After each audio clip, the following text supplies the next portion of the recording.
It'd be sad when one of us dies. It would be sad. I was thinking about that. God. I was like, it'd be a bummer besides like us not getting to do this stuff, but It'd be a bummer. it'd be weird. Imagine if we're still doing this when we're like 80 years old and then one of us dies. That'd be really sad. Or it could kind of be delightful. I kind of hope we died while we're doing this.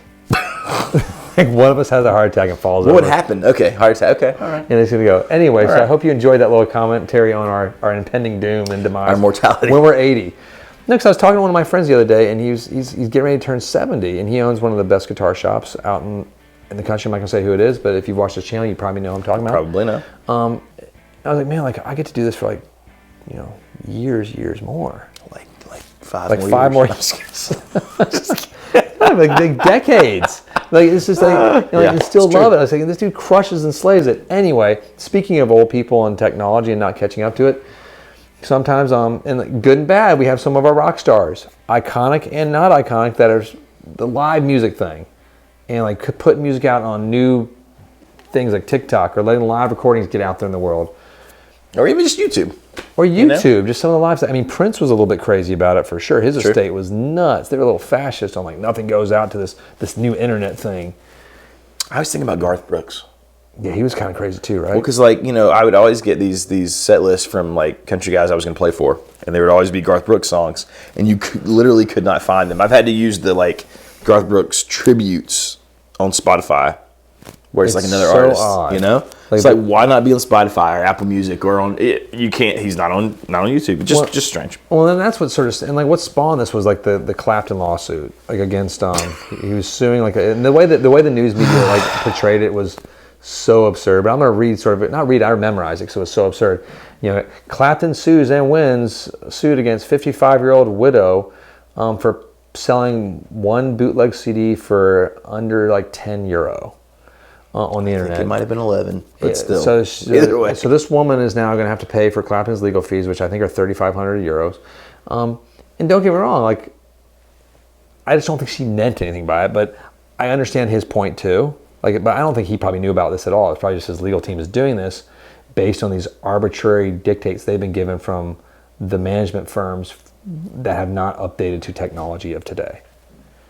Yeah, and it may, like you said, it might not have been even Clapton. The lawyer could have said, "Hey, some lady, Clapton, doing this thing. You want us to go squash it and stop it?" Sure. I doubt they even talked to him about it. Probably not. I could be wrong. I just feel like that's such a small thing that he would never be told about it. I do know that he, does not like the idea of his stuff going out when it's not ready. Like apparently, I watched this video the other day. He and Jimmy Page had a falling out because they did these recordings and the label Page was working for released it before Clapton okayed it. And he was like, "What are you doing?" And Page is like, "I'm sorry, I didn't have any control. Label did it." And then that was kind of the rift. Bam. Yep. Like really early on. God, it's so silly.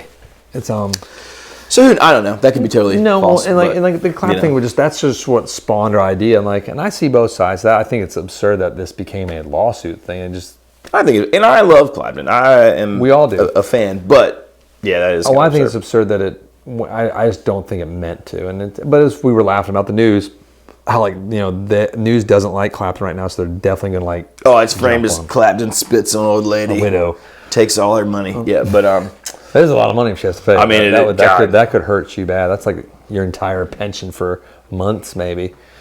Anyway, they're right. Yeah. But you're not getting a pension at 55, or maybe you are. Yeah, you're not retired. No, I mean no. Anyway, but no, I started thinking about the live music culture and how certain artists have adopted it really well and intelligently, and how some are not, and how like TikTok has become a major avenue for artists even getting out there and getting signed in the first place. Especially, yeah, of course. Or legacy artists like Stevie Nicks and Fleetwood Mac and all those have. She's done it well, right? She's allowed her stuff to be out there. Well, I think you have to let. I think it's just you either have to choose to let your music be in the universe or not, and like there's a financial rewards for both sides. Well, and I just want to say we're not advocating that you give your music away. That's not what we're saying. Like your music has intrinsic value. You created it. You should get paid for it. Absolutely. But there is a point where, like, I've heard, you've seen the Rigbiado rants. Correct. where, you know, he does a video basically saying, here's why this music is amazing, you should go listen to it, where the artist would get paid for that, you know, in theory. They would see maybe a boom in streams or sales or whatever. And then because he's played a 10-second clip on his video, they pull it down. Shuts it down. That's ridiculous. And that's the whole idea of, it's not just like you're not getting paid, like you were choosing to lose an entirely new market. It's like someone said, here's a lot of free advertising for you to like millions of people, and you're like, screw them. I mean, like hundreds of millions, maybe, like on this. Is, you know, maybe. But then we can go back further before this whole technological boom, and let's go back to bands like the Grateful Dead and Fish, and Government Mule, and the Allman Brothers, who actively encouraged live recordings. Record our concerts, and then people like literally trade them like it's tapes. A thing. Yeah. Because I remember going to Fish shows and Dead shows and Allman Brothers shows back in the day, and you see the guys with their setups, the two mics up above, like the little pencil mic stands with mics sitting up above, recording the show, and it was totally okay. And it was approved. And everybody, like the artists loved it, and that's how the fans would spread the music across the universe. Well, that's one of the reasons I love the jam stuff, is because it's like every performance is it's its own thing, right? They're not just recreating the old song. I love Government Mule. I never listen to their studio recordings. I mean, it's like, I like Fish. I would never listen to a Fish record. No, but I'll spend hours watching YouTube, you know, different performances. No offense, cool covers. Right. It's just not my thing. Your live catalog is what... That's what's amazing, right? Because you feel like you're a part of this, you're witnessing this moment in time. And I guess the studio recording is that too. It just seems different. There's no safety net. Well, those bands we mentioned are like, you know, the best in the world at the jam cycle. And just the idea, because there's only a finite amount of songs each of these bands have, and the fact that we can listen to the same song over and over, but like each time I hear this it, new joy, this new thing. Like Trey's going to try something entirely different here. Or Warren's going to do this, and he's going to actually like shred this to the beyond the levels. And look who's joining them together now, and there's a new guy that stepped in, and it's cool. And like I've gotten so into like some of these jam things. There's certain years that I know I like better. Sure. And that morphs with the mood I'm in too. Like if I'm into the chill moods of, let's say, Fish, I'm gonna listen to the more recent stuff. If I want the high energy, really guitar centric stuff, 94 to 96. It starts transitioning to the keyboard becomes a little more prominent, 97 to 2001. And I love that you help me enter that nerdy. It's amazing. It's great. It's why I would be single today if I hadn't trapped my wife earlier. Spend too much time. But she just sent me just pictures of like action figures on the internet a second ago though, so I need help. And did you see my new He-Man action figure? No. I got a Masters of the University because as a child I loved He-Man, and so that my son, it does. For my birthday, my son bought me one of the new retro ones. Yes. And I think he thought I was just going to be like, oh, cool, bro, here and go, play with it. But I was like, no way. So now I just take it with me on the road gigs. Does it stay in the box? No. Like you opened it? That's dumb. I know. How am I going to play with it in the box? So I put him in my backpack. He lives in the side pocket. And then everywhere I go for gigs, I put him on the amp and I take pictures of it and I send it to Elijah. He-Man. Is it He-Man? It's He-Man, yeah, of course. Traveling. Yeah, and I started watching the little He-Man Revelations thing on Netflix, which is so I know. I was a big fan of She-Ra too, because I had all the She-Ra stuff as well. I had Castle Grayskull and Chitara from the Thundercats too. That's before all this like sort of anime like love stuff was a thing. So He-Man sword versus the Thundercat sword. Which one's gonna win? Oh, He-Man sword. Yeah, it's the sword of power. It's He-Man. Yeah. It's But it was cool with the Thundercat sword. You know, it kind of like he pulled out his little glove. That was really cool. Had the little eye thing, and I know, but He-Man is just more iconic. Agreed. So he wins. And glad we're all in agreement here. Thundercat's Skeletor is a really cool bad guy too. He was. Thundercats pretty much is like He-Man just with animal people. It's like right. Yes, essentially. It's like mixed with G.I. Joe. And Snarf. Kinda, yeah. Snarf. Throwback. Oh no, Snarf. I can picture him saying that. It's amazing. Thank you. The nostalgia. It's really good. Okay, sorry about that. Sorry. I don't even know what we're talking about. I'm just like visualizing Snarf like doing his comic hijinks. He's like Snarf's like the non-grumpy Garfield. Just like messes things up. This was the golden age of cartoons. It truly was. That's why they were the best times. And I was laughing about this too. Like, and it goes to live music stuff as well. Maybe it's like I was laughing because I was reading stuff on the internet that say how like my generation is like sort of safe from the hate, and we're like Generation X is like it's sort of like been okay. It's like whereas like the millennials and the boomers and Generation Y and stuff like fight each other. Like you don't understand. Like but everyone's like, yeah, Generation X is okay because we just kind of leave everybody alone. We do our own thing, and we're just like, yeah, we had grunge, you know, we had, you know, and Thundercats. And our cartoons though, our cartoons are the best because they were hyper violent and they were super fun. It's kind of true. You know, they're all sort of like militaristic based, and Thundercats, G.I. Joe, Smurfs, never mind, Snorks, which is the ripoff. But this ties back into what we're saying though, because so I go to Walmart. You know, if I go to Walmart now, there's a whole aisle of He-Man toys. Had its heyday when we were kids. Because it's for like the 40-year-old man. It absolutely is, but it's, you know, it's come back and it's had this resurgence of popular culture. There's a reboot. There's 2 reboots of Netflix, if I'm not mistaken.